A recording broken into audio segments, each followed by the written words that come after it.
করমজল পর্যটন কেন্দ্র, সুন্দরবন। করমজল পর্যটন কেন্দ্র সুন্দরবনের পশুর নদীর তীরে অবস্থিত। বন বিভাগের তত্ত্বাবধানে মংলা সমুদ্র বন্দর থেকে প্রায় 8 কিলোমিটার দূরে 30 হেক্টর জমির উপর পর্যটন কেন্দ্রটি গড়ে তোলা হয়েছে। প্রকৃতির শোভা বাড়াতে এখানে রয়েছে কুমির, হরিণ, রেশাস বানর সহ নানা প্রজাতির পশু পাখি। এছাড়াও নির্মিত হয়েছে কাঠের ট্রেইল এবং টাওয়ার। জেলেদের মাছ ধরার কর্মযজ্ঞ এই পর্যটন কেন্দ্রে অতিরিক্ত প্রাপ্তি।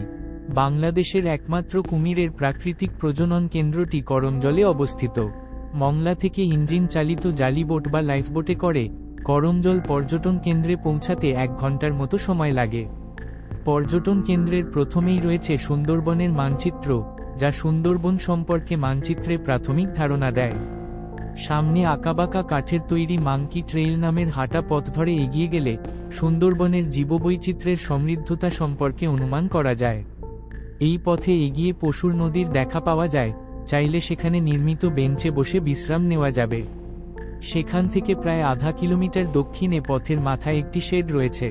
এই জায়গা থেকে পশ্চিম দিকে আরও একটি কাঠের নির্মিত ট্রেইল দেখতে পাওয়া যাবে। এই পথ আপনাকে নিয়ে যাবে কুমির এবং হরিণ প্রজনন কেন্দ্র এবং পর্যবেক্ষণ টাওয়ারে। এই টাওয়ার থেকে আশেপাশের সৌন্দর্য দেখা যাবে। ওয়াচ টাওয়ার পাশ থেকে যাওয়া যায় ঝুলন্ত ব্রিজে, যা আরও 1 কিলোমিটার গভীর জঙ্গলে নিয়ে যায়। এই ব্রিজ ধরে হাঁটলে শরীরে শিহরণ জেগে ওঠে।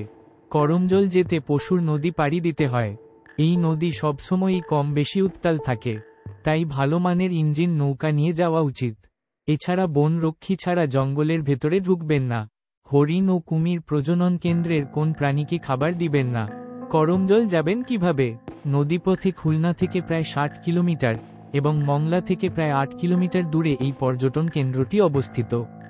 তাই বাগেরহাটের মংলা বন্দর থেকে করমজল যাবার নৌযান ভাড়া করতে হয়। এছাড়া মোরেলগঞ্জ, শরণখোলা এবং খুলনার রূপসা থেকেও করমজল পর্যটন কেন্দ্রে যাওয়া যায়।